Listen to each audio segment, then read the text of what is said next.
today's vlog, gagawa tayo ng gulaman with mangga.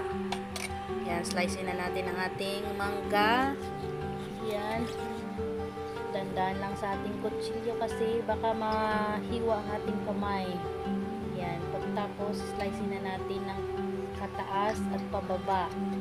Sana all kataas at pababa. Yan, para maging cube. Yan. Slicing. Tapos, kunin natin ang ating kutsara para nating tanggal yung ating mangga. Yan.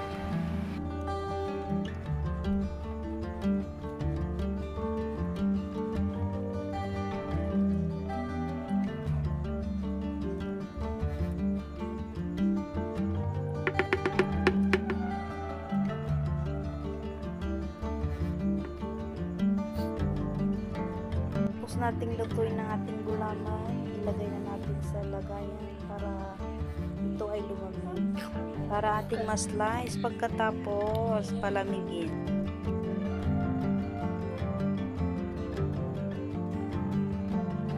Ating green gulaman, dandan na kasi mainit sa paglagay.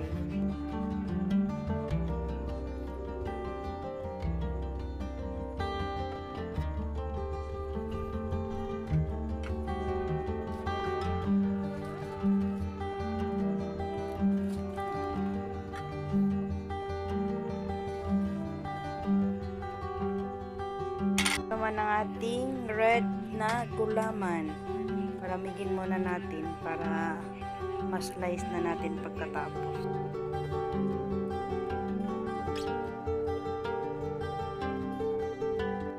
At dahil lumamig na po, slice na natin ng dahan-dahan sa ating kutsilyo. Yan, ganyan, slice lamang po. Yan, ganun lang, para lang naglalaro na.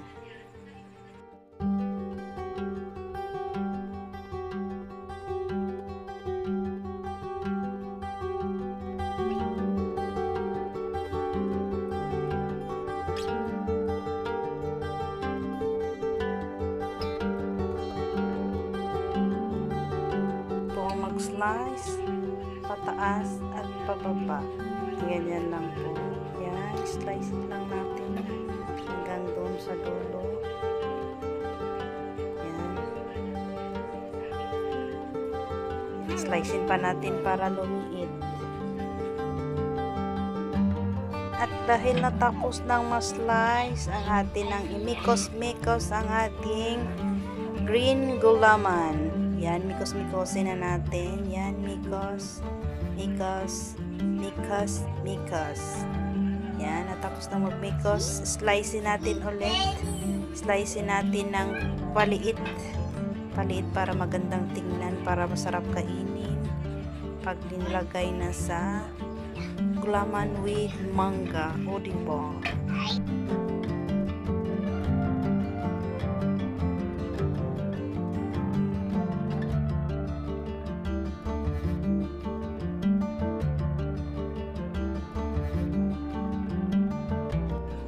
Yan, slicein lang natin ng paliit, yung maliliit para pag kinain mo, diba? Tawag dito, hindi makabara sa iyong lalamunan. Siya na, hindi makabara. Yan, slicein lang natin ng maliliit, diba? Tagal pa lang mag-slice nito, no? Yan. Kaya, ako sa inyo, yan. Patient is the key. O, diba?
Yan, pagkatapos ng 300 years later, yan, na-slice ko na ng maliliit. O, diba? Ang hirap pala, 300 years bago ko natapos mas-slice yan. Ganun katagal. Kaya wag na kayong kumain kung ako sa inyo. Wag na kayong gumawa ng ganito. Kasi ang hirap mag-slice.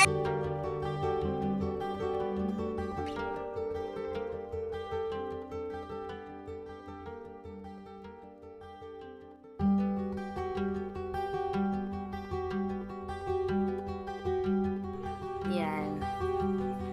After 300 years, natapos na din ang pag-slice. Kaya ilagay na natin ang ating gulaman, green gulaman sa mangga.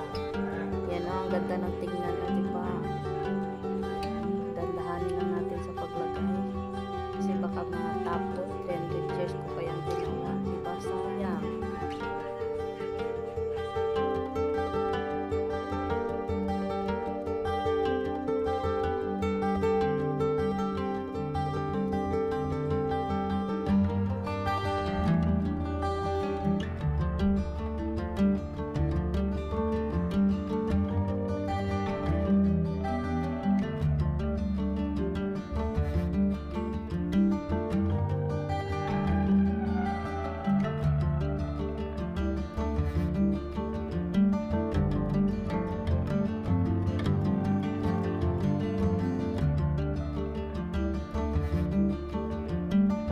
Tapos ilagay na natin ang gatas.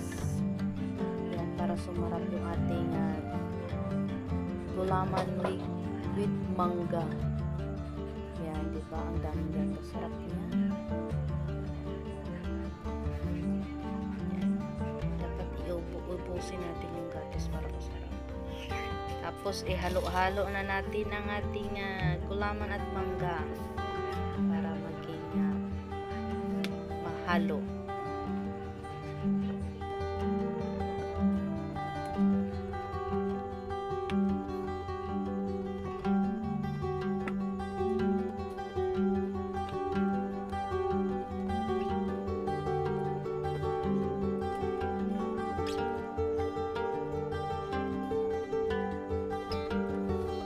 Lagyan ko rin yan ng sago para maganda tingnan.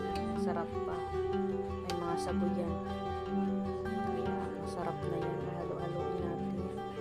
Imikos natin para lalong sumarap ang ating gulaman with mangga. Yan. No? Hindi na yan kainin pero parang may kulang pa ata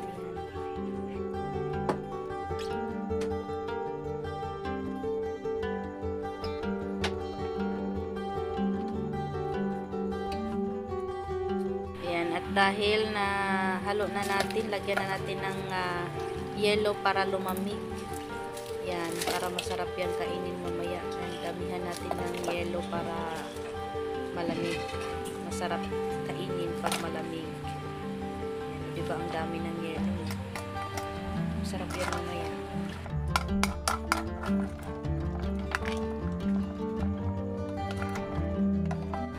Yan, haluin natin ulit para mahalo yung ating yelo na nilagay. Yan, halo-halo lang.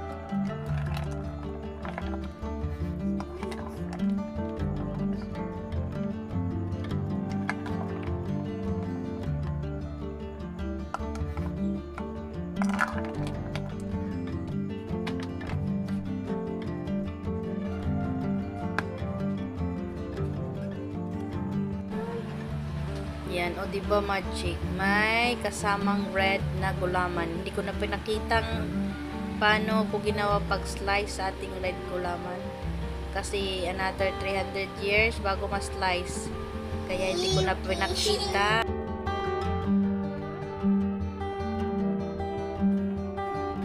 Yan, ito na po ang ating result. Ay, sana all result. Ito na po ang ating ginawang gulaman red and green with mangga pala English.